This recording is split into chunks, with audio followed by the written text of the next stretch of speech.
Bonjour à tous, bienvenue dans une nouvelle vidéo, j'espère que vous allez bien. Aujourd'hui, on va parler du budget et de gérer son budget, c'est-à-dire comment débuter dans les enveloppes, qu'est-ce que j'ai fait pour mettre en place mon budget et mes enveloppes. Je vous montre en détail comment ça a marché pour moi, j'espère que ça pourra vous aider et j'espère que ça pourra vous inspirer pour vous-même réussir à gérer votre budget ou peut-être même vous aider à débuter dans les enveloppes. Après évidemment, chacun a sa méthode, il y a peut-être des méthodes qui sont beaucoup mieux que la mienne. La mienne a marché pour moi, je vous invite à l'essayer. Si bien sûr vous avez d'autres méthodes ou d'autres conseils, n'hésitez pas à le partager dans la vidéo en commentaire. Ce sera que bénéfique pour tout le monde d'en apprendre un peu plus sur votre façon de faire. Aujourd'hui, on va voir ma méthode, je vous montre et je vous explique tout en détail. C'est parti!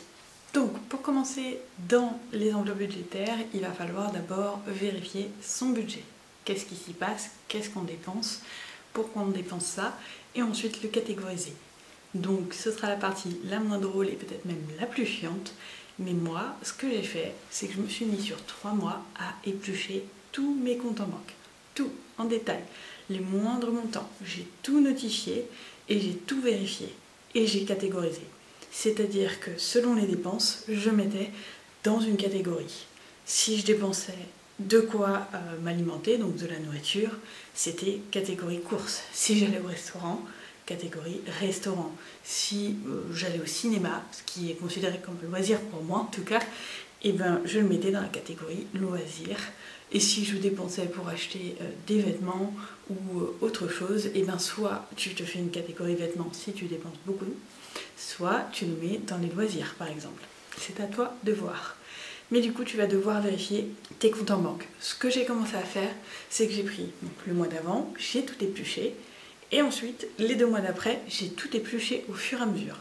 J'ai noté donc sur mon téléphone, donc sur une application quelconque, un bloc-notes, mais vous pouvez le faire sur un morceau de papier, ça marche très bien aussi, toutes mes dépenses au fur et à mesure, jour par jour, et en détail, et après je les ai aussi catégorisées, donc soit alimentation, soit loisirs, soit animaux, soit plaisir, soit restaurant, tout quoi. Comme ça vous permet aussi pour la suite de voir où vous dépensez et envisager des enveloppes. Donc c'est vraiment le plus important pour commencer, vérifier son budget, où on en est, ce qu'on dépense. Une fois que vous en êtes là, on passera du coup à l'étape numéro 2. On va donc passer à l'étape numéro 2. Pour ceux qui se demandent ce qu'il y a derrière, en fait c'est tout mon set de peinture. Je me suis remis au numéro d'art, j'ai trouvé à 3 € chez Stocomanie un grand tableau de peinture, enfin grand, il est pas immense, hein. Il est comme ça. Et du coup je me suis mis à le peindre. Pour 3 € c'est pas grand chose et ça permet du coup de se faire plaisir dans les loisirs. Donc il y a tout mon bazar ici. Il y a même un ancien diamant de patine que j'avais trouvé à Action, peut-être 3-4 €, mais ça fait quelques mois qu'il est là, j'ai déjà terminé. On va repartir sur le budget cette fois-ci. C'était juste un petit aparté pour ceux qui se demandaient c'était quoi ce bazar-là. Bon, alors pour l'étape numéro 2, ça va être de vérifier donc ses revenus. Comment faire pour vérifier tous ses revenus? C'est-à-dire qu'il va falloir vérifier tout ce que l'on rapporte. Donc ça va être le salaire, ça peut être la CAF, ça peut être des indemnités chômage ou handicap, ça peut être des extras comme une vente, brocante ou même un deuxième travail. Tout ça, ce sera vos revenus et ce qui va vous aider à faire votre budget. Donc tout ce qui est fixe, évidemment, ce sera pratique pour vous parce que vous allez le remettre sur votre fiche budget. Pour tout ce qui est variable, vous le rajoutez aussi, mais du coup les dépenses vont changer tous les mois, il faudra refaire votre budget, c'est normal. Un budget ça bouge, on ne va pas le laisser tel quel tous les mois, sinon ce serait quand même beaucoup trop facile. Vous allez vous préparer une petite fiche budget, vous pouvez la faire sur ordinateur, sur une feuille plastifiée comme moi, ou même sur un papier, c'est vous qui voyez. Vous pouvez faire très simple ou compliqué, à vous de voir, ça je vous laisse libre à votre imagination. Donc, personnellement pour moi je me suis fait une petite fiche budget comme ça, où j'ai mis en haut toutes mes possibilités de revenus. Donc là en ce moment je n'ai que le chômage, donc vous voyez salaire, et qui est juste là, donc vous avez un seul montant et je me base sur ce montant là pour faire le reste de mes catégories. À vous de notifier tous vos revenus à chaque mois sur votre fiche budget. Ensuite je vais passer aux charges les plus importantes et celles que des fois on néglige un petit peu. Toutes les charges que vous allez devoir dépenser, celles qui sont obligatoires, qui reviendront tous les mois, très important. vous allez devoir les catégoriser dans une partie à vous, qui sera les charges, tout simplement. Donc les dépenses fixes. Moi, je note évidemment dans ces dépenses, par exemple, le crédit de la maison, ça peut être le loyer, ça peut être aussi des dettes. Si vous avez des dettes à rembourser, il va falloir les rembourser mois par mois, plus avoir de dettes. Ça peut être abonnement, téléphone, la box internet, abonnement à Netflix, ce genre de choses. Tout ça, ça va revenir tous les mois. Vous allez le catégoriser dans vos charges fixes. C'est très important pour la suite. Ce qu'il va falloir ne pas négliger aussi, ce sont les charges qui sont fixes, mais qui sont souvent sur un an. Parce que ça, on les oublie très souvent, et quand elles arrivent à la fin de l'année, on n'a pas budgétisé, et bien on se retrouve un petit peu dans la panade. Donc ça, il faut le budgétiser.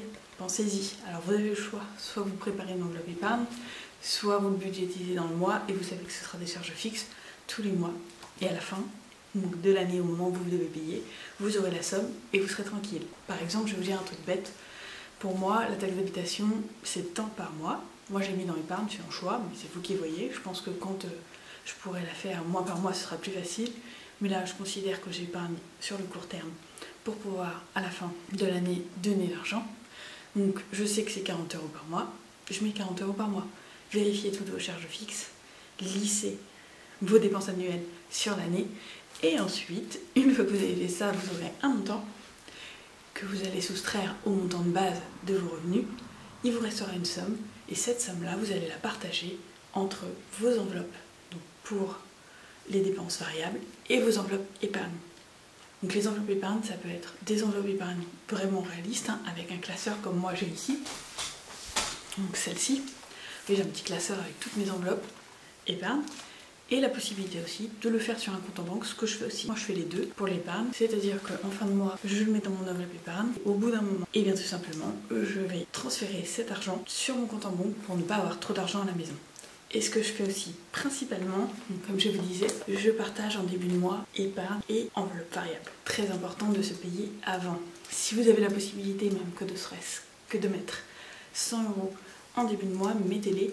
Parce qu'à la fin du mois, vous les aurez peut-être plus parce que vous avez voulu les dépenser, parce que vous les aviez sur votre compte.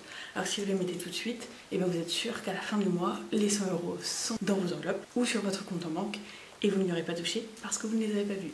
Maintenant que vous en êtes là, une fois que vous avez donc vérifié vos revenus, vérifié vos charges, vous allez pouvoir calculer ce dont vous avez besoin. Normalement, si vous avez bien fait les analyses de compte sur les 3 mois, vous allez pouvoir analyser à peu près combien il vous faut pour chaque catégorie. Moi ça a été simple, je me suis rendu compte pour les courses qu'une centaine d'euros toutes les 2 semaines c'était amplement suffisant pour nous. Moi je prends la première partie, mon conjoint prend la suite de son côté. Vous allez pouvoir voir avec vos revenus et vos dépenses combien vous allez pouvoir économiser, ça va se faire tout seul. Donc c'est pour ça que chez nous j'ai catégorisé comme ça. Pareil pour les autres revenus. Donc le but c'est qu'une fois que vous avez fait vos catégories, c'est de ne pas dépenser plus que ce qu'il y a dans les catégories. Moi, j'ai des enveloppes, donc courses, animaux, essence. J'ai aussi restaurant et loisirs, j'ai mis les deux ensemble, avant elles étaient séparées, mais là, clairement, comme je suis au chômage, mon budget est quand même assez différent. Faut pas déconner, on est là pour ne pas être à découvert et économiser un petit peu si on y arrive. Là ensuite, j'ai une enveloppe d'hiver pour pallier à, on va dire, tout ce qui est à pallier et que je ne peux pas mettre dans les autres enveloppes. Et il y a imprévu, ça c'est vraiment en cas extrême. Si je n'ai plus rien, si je ne peux pas m'arranger avec mes autres enveloppes, j'utiliserai l'enveloppe imprévue. Parce que le but, c'est d'être à zéro, ne jamais être à découvert. Donc vous pouvez vous débrouiller comme vous voulez, parce que par exemple, vous devez aller quelque part, vous utilisez plus d'essence que ce que vous avez prévu. Bon, c'est pas grave. Et moi par exemple, vous virez pour les courses, si j'ai utilisé 10 € d'essence en plus, et ben j'enlève 10 € des courses, je ferai un peu plus attention sur les courses ce mois-ci. Vous avez la possibilité de varier les enveloppes, c'est pour ça qu'elles s'appellent des enveloppes variables. Tant que vous êtes à 0, c'est bon. Si vous êtes en dessous, là, il va falloir faire attention, parce que le but, c'est vraiment d'arriver à économiser. Et c'est d'ailleurs pour ça qu'on utilise les enveloppes en liquide, c'est quand même beaucoup plus facile comparé à la carte bleue. La carte bleue, on ne voit pas ce qu'on dépense, alors que quand on donne un billet, on se rend compte de l'argent qui est dépensé. Une fois que vous avez alloué votre montant pour vos enveloppes variables, il va vous rester un montant pour vos épargnes. En début de mois, bien sûr, parce que le but, c'est d'économiser en début et en fin de mois si on y arrive. Donc ce montant pour les épargnes, vous allez le mettre ici. et voilà, ce sera en fonction de ce qui vous reste. S'il vous reste 40 €, mettez 40 €. S'il vous reste plus, et ben c'est encore mieux. Et si vous avez vraiment beaucoup, vous pouvez mettre en épargne et vous pouvez même investir, que ce soit en bourse, en crowdfunding, tout est possible. Mais là, moi, je n'en ai pas la possibilité avec mon montant, mais bien sûr, vous pouvez le faire. N'hésitez pas, plus vous avez d'argent, plus vous pouvez investir et mettre de côté, c'est beaucoup mieux pour votre avenir. Moi, ce que je fais, c'est je privilégie le fonds d'urgence. C'est quand même l'enveloppe la plus importante qui va vous permettre de vous sortir de toutes les situations quand elle sera remplie. C'est ce qui m'a aidé personnellement pour les mois de mai jusqu'à maintenant, parce que je me suis quand même retrouvée au chômage. J'ai eu arrêt maladie et chômage, donc je n'avais plus du tout les mêmes revenus. Il a fallu que je me débrouille un peu comme je peux pour arriver à stabiliser mon budget. Maintenant il est stable, je m'en sors beaucoup mieux. Certes, il peut toujours y avoir des imprévus, hein, comme ma voiture qui a fait des siennes. J'ai quand même dû repayer l'embrayage, tout ça, donc effectivement c'est un budget. Si j'avais pas eu ce fonds d'urgence, je m'en serais jamais sorti. Certes, maintenant il est un peu vide, mais le but c'est de le remplir.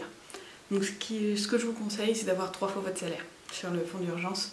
Comme ça, vous pourrez pallier à vos dépenses pendant 3 mois si jamais vous êtes au chômage, ou bien si vous avez besoin donc, de réparation quelconque sur une voiture, une maison, un travaux, pratiquement sur tout ce que vous avez besoin, électroménager, animaux, etc. Après, bien sûr, vous pouvez améliorer vos catégories. Mais comme là, mon but, c'est de re-remplir mon fonds d'urgence, ça apparaîtra après. Privilégiez d'abord le fonds d'urgence et après, vous voyez les enveloppes qui vous intéressent et avec lesquelles vous voulez avancer. Donc voilà comment je fonctionne et voilà comment j'ai fonctionné pour mettre en place mon budget. Donc tout d'abord, vérifier ses comptes. Ensuite, vérifier ses revenus. Vérifier ses charges fixes. Et avec ce qui reste, faire une étape enveloppe variable et une étape épargne, celles qui changeront tous les mois selon vos revenus bien entendu. J'espère que j'ai été assez claire, j'espère que la vidéo vous a plu et n'hésitez pas à poser des questions si vous en avez besoin. Je ne suis pas forcément claire pour tout le monde, j'en ai bien conscience, donc en discuter en commentaire, ça peut quand même nous aider et ça peut donner des idées à tout le monde. Je pense que c'est intéressant. Partagez vos expériences, ça m'intéressera toujours et ça intéressera sûrement d'autres personnes qui regardent les vidéos. Moi je vous dis à très bientôt, n'hésitez pas donc à me soutenir en commentant, en partageant et en likant la vidéo, ça m'aidera beaucoup et peut-être qu'un jour j'arriverai à monétiser cette chaîne. Le jour où ce sera le cas, je vous en ferai part, ne vous inquiétez pas, et ben on avancera ensemble, on découvrira ça ensemble, parce que je vous avoue que moi-même, je ne sais pas dans quoi je m'embarque, je pense qu'il faut ouvrir une auto-entreprise, ce genre de choses, enfin, je vais me renseigner, je vais prendre le temps. Pour l'instant, j'ai les abonnés, mais je n'ai pas encore le nombre de vues. Donc une fois que j'aurai le nombre de vues, je pourrai prétendre à la monétisation YouTube et je pourrai vous expliquer en détail qu'est-ce qui se passe. Ça m'intéresse fortement et je pense que ça doit vous intéresser aussi, parce que mine de rien, si ça se fait, ce sera quand même grâce à vous, à mon travail, mais aussi à vous qui me soutenez en regardant toutes mes vidéos. Voilà, je vous dis merci, à la prochaine vidéo, on se retrouve bientôt. Des gros bisous, bye bye.